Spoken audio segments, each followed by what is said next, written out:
episode begins with Ondin, who seems to be putting on some kind of lipstick. Right from the start, she tells us that she wants to give Kim a kiss, and we get to meet Kim's parents, a very athletic couple, which might explain why Kim is so obsessed with sports.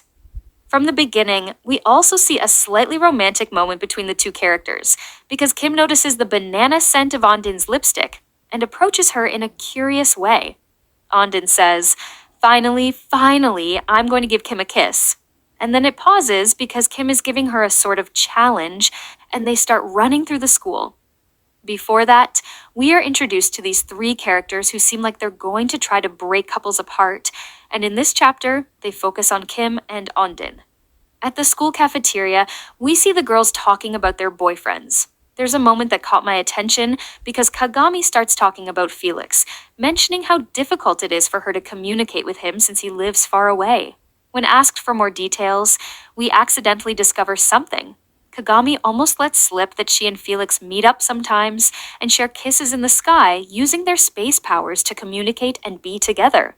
They dedicate an entire episode to Kim and Onin, but not an episode to Felix and Kagami so far.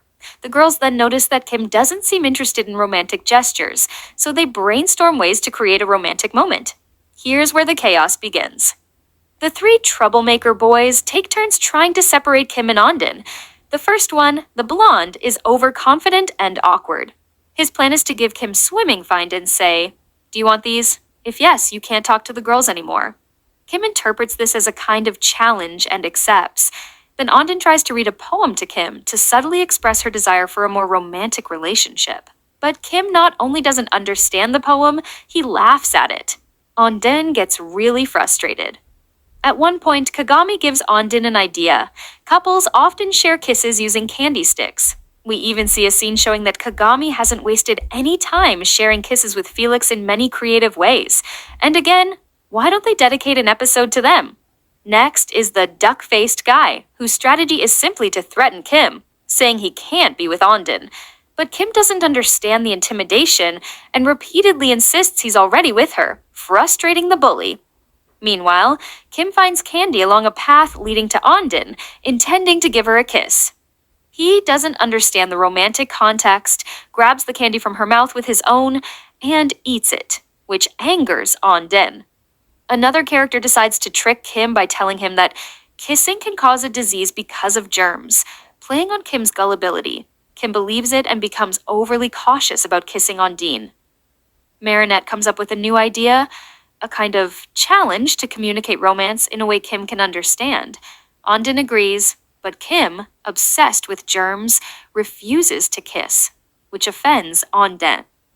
Ondine is akumatized because of her frustration with romance. She imagines herself as a princess trapped in a castle, flooding the school with water. Ladybug and other heroes fight the villains. Kim, wanting to help, demonstrates incredible water resistance and helps, although his interference almost gets Kagami turned into a frog. Ladybug activates Kagami's water powers to save Kim and defeat the villains. Kagami becomes invisible in water, and with her powers, they clean up the flood. Ladybug expresses frustration at Kim, but allows him to use his powers, which prove very helpful in combat. Kim's powers help neutralize the dragon villain by turning the water into bubbles. Ladybug uses a cement bag with Cat Noir to trap the dragon, and Kagami's powers turn it into wind, freezing it. Eventually, they discover that Ondine's akumatized object is the lipstick. Breaking it doesn't immediately stop the akuma, but thanks to Kim's powers, they manage to transform it into a harmless object, ending the threat. Afterward, Ondine and Kim share a sweet moment. Ondine tells Kim that she will wait as long as necessary until he feels comfortable kissing her. Kim counts to 3 and kisses her on the lips, then on the cheek, repeatedly. The other students leave the cafeteria, giving them privacy. Marinette joins with candy kisses, making it a playful scene. The episode ends with scenes of all the couples kissing.